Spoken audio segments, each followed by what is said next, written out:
नमस्ते। Poco F7 Pro को reset करना सीखें। ठीक है, तो चलिए शुरू करते हैं। तो इस फ़ोन को रीसेट करने के दो तरीके हैं और मैं आपको दोनों तरीके दिखाऊंगा। तो पहला विकल्प है सेटिंग्स में जाकर। अब हमें अबाउट फ़ोन पर क्लिक करना है, फिर नीचे स्क्रॉल करें और जैसा कि आप देख सकते हैं हमारे पास ये विकल्प है फैक्ट्री रीसेट। तो याद रखें कि फैक्ट्री रीसेट करने से आपके फ़ोन का सारा डेटा स्थायी रूप से मिट जाएगा, इसलिए इस बात का ध्यान रखें और इसे ध्यान में रखें।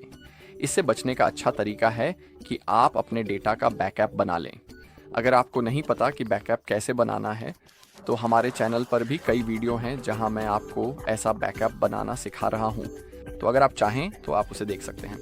तो ये पहला तरीका है। अब आपको बस इस लाल बटन इरेज ऑल डेटा पर क्लिक करना है। इसके बाद आपका फ़ोन बंद हो जाएगा, फिर अपने आप चालू हो जाएगा और आपको अपना डिवाइस सेटअप करना होगा।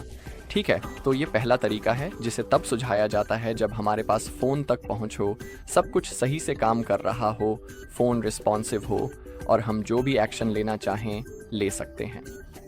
लेकिन अब मैं आपको दूसरा विकल्प दिखाने जा रहा हूं जो कि रिकवरी मोड के जरिए है, और यह तब बेहतर है जब फ़ोन फ्रीज हो गया हो, रिस्पॉन्स न कर रहा हो और हम स्क्रीन पर कोई भी एक्शन न कर पा रहे हों। तो इसे करने के लिए सबसे पहले अपने डिवाइस को बंद कर लेते हैं। इसे करने के लिए पहले पावर मेन्यू खोलते हैं, पावर बटन और वॉल्यूम अप बटन को एक साथ दबाते हैं। ठीक है, और अब हमें इस सफ़ेद सर्कल को पावर ऑफ की ओर खींचना है और फिर अपनी उंगली छोड़ देनी है। ठीक है, तो अब जैसा कि आप देख सकते हैं स्क्रीन काली हो गई है और अब रिकवरी मोड में जाने के लिए हमें दो बटन का कॉम्बिनेशन इस्तेमाल करना होगा। हमें पावर बटन और वॉल्यूम अप बटन को एक साथ दबा कर रखना है और जब पोको का लोगो दिखाई देगा तो हम पावर बटन से उंगली हटा सकते हैं, लेकिन एहतियात के तौर पर हम पावर बटन को पकड़े रहेंगे ताकि यह सुनिश्चित हो सके कि हम रिकवरी मोड में प्रवेश कर सकें। ठीक है, तो चलिए शुरू करते हैं। तो दोनों बटन को दबा कर रखते हैं। ठीक है, पोको का लोगो आ गया है। हम पावर बटन से उंगली हटा सकते हैं, लेकिन वॉल्यूम अप को दबाए रखें।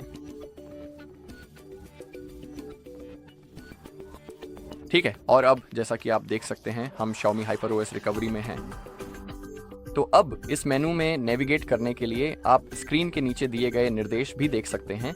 हम वॉल्यूम बटन का उपयोग ऊपर नीचे जाने के लिए करते हैं और अगर आप चुने गए विकल्प की पुष्टि करना चाहते हैं तो पावर बटन का उपयोग करें। तो अब हमें वाइप डेटा चुनना है और पावर बटन दबाकर पुष्टि करनी है। फिर से वाइप ऑल डेटा चुनें और पुष्टि करें। जैसा कि आप स्क्रीन के ऊपर भी देख सकते हैं यह प्रक्रिया वापस नहीं की जा सकती और इस तरीके से आपके सभी डेटा मिट जाएंगे।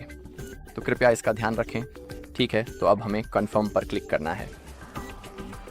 पावर बटन दबाकर पुष्टि करें। जैसा कि आप देख सकते हैं प्रक्रिया शुरू हो गई है। अब हमें इंतजार करना होगा जब तक यह पूरी नहीं हो जाती और अब ऊपर आप देख सकते हैं कि डेटा सफलतापूर्वक मिटा दिया गया है।